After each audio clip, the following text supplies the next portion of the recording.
Hi అండి, welcome back to my channel. చూడండి, నేను ఈ వీడియోలో మనం చేపల పులుసు ఎలా చేసుకోవాలో ఈ వీడియోలో చూపిస్తాను. చూడండి, నచ్చితే కనుక ఒక లైక్ చేయండి. ప్లీజ్ సబ్స్క్రైబ్ అయితే చేసుకోండి ఫ్రెండ్స్. నేను ముందుగా కేజీ చేపలు తీసుకున్నాను. చేపలు తీసుకుని దానికి ముందుగానే వాష్ చేసి పెట్టుకున్నాను నీట్గా. దాంట్లో ఒక కొంచెం టేస్ట్కి సరిపడా సాల్ట్, అలాగే కొంచెం ఒక హాఫ్ స్పూన్ పసుపు, అలాగే కారం, ఇవి వేసేసి దీంట్లో మనకి కొంచెం అల్లం వెల్లుల్లి పేస్ట్ కూడా వేసేసి దీన్ని మొత్తం కూడా ముక్కని ముందుగానే అన్నీ మసాలా పట్టే వరకు ముందుగా అన్నీ కలుపుకొని పక్కన పెట్టుకుంటున్నాను. ఈ విధంగా మొత్తం ముక్కలన్నీ కూడా కారం ఉప్పు అన్నీ పెట్టే వరకు కలుపుకొని పక్కన పెట్టుకుంటున్నాను. దీనికి నేను కొంచెం ధనియాలు, అలాగే కొంచెం గసాలు పేస్ట్ చేసి పక్కన పెట్టుకున్నాను.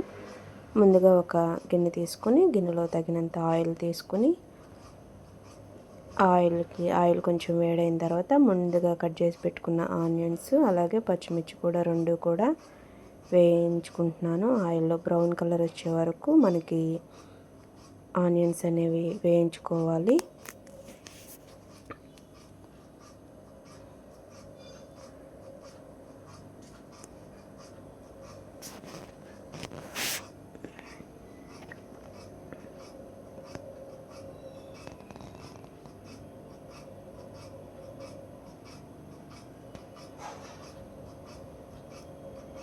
ఇలా కలర్ చేంజ్ అయ్యే వరకు వేయించుకొని దీంట్లో నేను ముందుగా ఒక టమాటా పేస్ట్ చేసి పెట్టుకున్నాను. చిన్నవి 2 టమాటాలు పేస్ట్ చేసి పెట్టుకున్నాను. అవి కూడా వేసేసి ఈ రెండు కూడా ఆయిల్ సపరేట్ అయ్యే వరకు వేయించుకొని బాగా బ్రౌన్ కలర్ వచ్చే వరకు బాగా వేయించుకుంటున్నాను.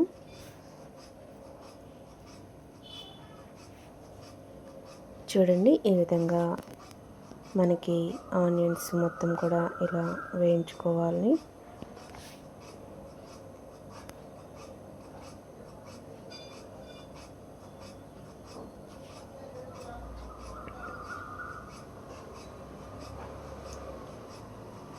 ఇలా వేగిన తర్వాత ధనియాలు నేను పేస్ట్ చేసి పెట్టుకున్నాను కదండి, ఆ ధనియాలు గసాలు మొత్తం కూడా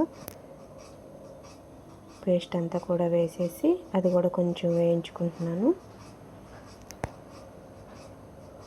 ఇలా వేగిన తర్వాత నేను మనం తీసుకున్న చేపల క్వాంటిటీ ప్రకారం చింతపండు నానబెట్టుకుని పులుసు అంతా కూడా దీంట్లో వేసేసి ఆనియన్స్ వేగిన తర్వాత ముందల చింతపండు పులుసు పోసేసి కొంచెం దీంట్లో మనకి ముక్కలకు సరిపడా ముందల మ్యాగ్నేట్ చేసి పెట్టుకున్నాం కదండి, మనకి గ్రేవీకి సరిపడా కొంచెం ఉప్పు, కారం, అలాగే పసుపు ఇవి మొత్తం కూడా వేసి కొంచెం మసాలా పౌడర్, చేపల్లో masala powder, fish masala powder ఉంటుంది కదండి, అది వేసేసి ముందుగా మ్యాగ్నేట్ చేసి పెట్టుకున్న చేపల ముక్కలు అయితే వేసేస్తున్నాను.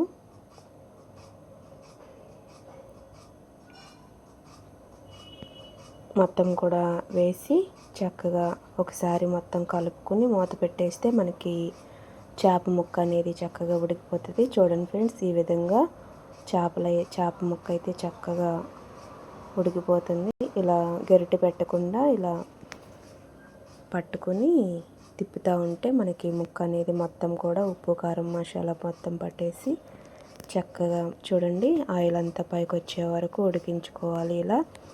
ఇలా ఉడికిన తర్వాత మనకి కొంచెం ఉల్లిబందు, అలాగే కొత్తిమీర అలా వేసేసి ఉడికించుకొని ఒక 5 మినిట్స్ మనకి చేపల పులుసు అనేది కొంచెం పులుసుగా ఉంటేనే బాగుంటుంది. ఈ విధంగా నేను చూడండి ముక్క కూడా చక్కగా ఉడికింది.